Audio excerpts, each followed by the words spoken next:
it's Legomatic 9, and today I'm doing the final installment for my custom LEGO Star Wars Infinity Squad Phase 2 Version 2 minifigures. And today I have the technical expert, Pike. Now, before I get on with the video, I just want to let you guys know that Infinity Squad is completely made up by me. It is not canon to the Star Wars universe whatsoever. It is just a made-up squad by me. So don't, get your hopes up for these guys being a Star Wars Rebels or they were in Clone Wars or whatever. So these guys are completely made up by me. So I just wanted to get that out of the air, just so you guys are aware of that.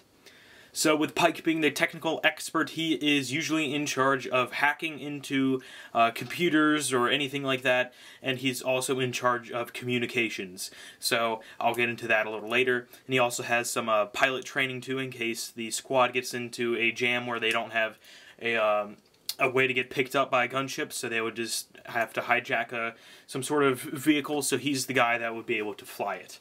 So without further ado, let's jump into the close-up of this awesome minifigure. Alright guys, so here is Pike. Now before I get on to all of the details on the figure, I'd like to say that he is 100% decaled, and help for that, or not really help, but everything on this guy was designed by Andrew VXTC, so check him out on Flickr, YouTube, and his Bricklink store, so links will be in the description below for all of that. He makes some of the best custom clones out there, and they are all just so fantastic, so check him out. He makes some really, really spectacular stuff. So back onto the figure, this is Pike, the technical expert of the squad. He is armed with a Brick Arms DC-15 rifle, which is very awesome. I was debating on whether or not to use this or the Clone Army Customs, and I went with this just because it looked pretty awesome on this figure. So yeah, I'll take that off of him right now. So yeah, Pike is the technical expert, and he is in charge of communication. So his backpack is a Clone Army Customs Commando backpack in silver that I got for free with an order. And what I did is I glued a part of the Brick Arms railgun. I cut that off, glued it on there, painted it black as kind of like an advanced antenna kind of thing. So that definitely is pretty cool. It's just got some black details painted on there. So starting off with the legs on this guy, the legs on him are just insane, and I just love the way that they look right now, so I'll zoom in on those. So the legs are really awesome. They're using Andrew's template, which has the feet decals up there, the boot decals, which look really awesome. So starting off in the knee pads, you have one solid black stripe going down on the knee pads. Then you have, on the sides, you have some blue triangles that go down, and then on the top the triangle kind of continues and it goes up, and then it curves that way or that way, whatever way you're looking at it. So on the side here, the blue does continue, which looks really awesome, and then you have the black line from the knee pad, and that black line goes all the way around with all of that blue. It definitely looks really awesome. I'm just noticing the cracks in his legs, so I have to glue those. I don't know why those are there, because he's never been on studs. That's weird. But yeah, so all the blue on that looks really awesome, and then he also has blue on the inside of his legs, which you can kind of see there and there. It's just hard to move his legs right now, since I haven't really moved them in a while, and I don't want to wreck any of the decals on it. So moving on to the torso. Torso is really awesome. So it's got this, I guess that's a triangle, I guess you could say that. So it's got this kind of curvy triangular shape that starts up on the chest plate and it just curves down to the belt. Definitely looks really cool. And then over in his, I guess in his stomach area, it's got some blue filled in right there, which looks awesome. On the sides here you have some blue accents, and then he's got the blue whatever you want to call them, pouches filled in with blue. I keep saying blue. The pouches on the belt are filled in with blue, so that's definitely really awesome. And then, like all of these guys, they all have a little hint of red, so this guy's got the hint of red up on his torso, on his chest armor right there. His arms are nothing that advanced. He's just got the blue filled in shoulder pad with the Infinity logo in there. He's got blue filled in elbow pads as well. So he just fell off his stand a little bit right there. And then he's got just the blue stripe that goes down and goes around his wrist. So I'll show you the other arm as well, which is the exact same, yet this arm has the wrist communicator.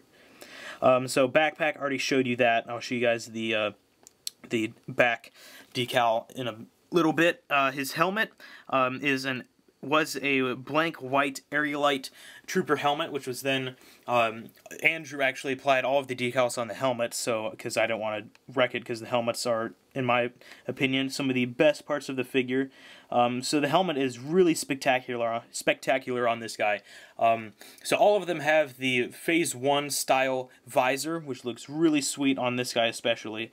So he's got the Phase 1 visor on there, and he's got the breathers and all of the mouth details right there, and then he's got the black lines on his side right there, which look really awesome.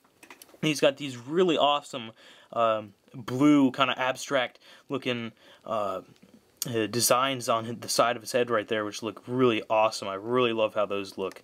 And then on this side he has the black Clone Army Customs rangefinder, and then he also has this gray detail on there as well. Then under there he has a Superman head or Lex Luthor head. I don't think it's Lex Luthor. It's just a head that I'm using for my live action clones, and so I have like a certain hairpiece designated to him. And yeah, so that is it for the helmet of this guy. I'm actually going to take him off the stand, and while I do that, I'm going to grab the Phase 1, well, not Phase 1, the version 1 of this guy in his Phase 2 armor, which is just absolute poop compared to this new one. So I'll zoom out to show you guys that guy. Look at him. Oh, you just want to barf, don't you? Yeah, so that guy, it was good for its time. Nowadays it's just kind of bad. So yeah, really yucky. So just gonna move him out of the way. Back decal for this guy is not really anything special, considering that he wears a backpack. So he's just got the blue triangles on the side and then the blue up at the top. So let me just take him off, and I'll put this abomination back there. So, yeah, where's his head? There it is. So, yeah, so this guy's definitely come a long way. He's probably my least favorite out of the squad, but I haven't really had time to develop his character yet in the stories that I have on my Flickr, so hopefully I'll be able to do that. And, so yeah, that is pretty much it for the close-up on the technical expert of Infinity Squad, Pike. Alright guys, so that is it for my Infinity Squad Phase 2 Version 2 videos. Hopefully you guys enjoyed them. I definitely really love how these guys turned out. They are some of my favorite figures that I own right now. So props to Andrew VXTC for doing an amazing job at designing these figures. So definitely check him out. Again, a link in the description below to all of his social media accounts. So check him out. So here is all of the squad in focus, and they all just look spectacular together. I really freaking love how they turned out. Pictures of them will be uploaded soon on my Flickr account. First, I just have to make up a new scene because this background's getting kind of annoying to look at. So check out my Flickr account for more photos like that. And also, I'm working on the villain for the Infinity Squad series, who is Zavos the Bounty Hunter, or whatever you want to call him right now. I kind of had him as a bounty hunter, but now he's turning into more of a Mandalorian warrior, because he is good friends with Pre Vizsla. Again, non-canon. It's just something I'm working with. So right now I'm working on his Mandalorian armor, which is turning out really awesome. So there's like his helmet, so that's pretty awesome. I got a whole bunch of these, like I'm gluing on a whole bunch of different accessories to him, like here's like an arm, for example, which has just got a lot of stuff on it. Let me grab that real quick. So this has just got a lot of accessories glued onto it. You guys can't really see it, but yeah, so these guys definitely turned out awesome. Stay tuned on my Flickr account to see Zavos as well as all of these guys in like an actual kind of showcase picture. And yeah, so next video will probably be an update video, because I'm kind of really slow on painting stuff right now because I've been really busy with school. So I haven't had time to work on any Walking Dead figures or any figures I'm working on for a secret project, which will come out during the summer. So yeah, thank you guys for watching. Like, comment, and subscribe. What? Subscribe? Yeah, there we go. Subscribe. Check out all of my social media accounts, Flickr, Facebook, and Google+, as well as my YouTube account, duh. So yeah, check out all those. Like, comment, and subscribe. And tell me which one of these guys is your favorite in the comment section below. So yeah, so like, comment, and subscribe, and I'll see you guys later.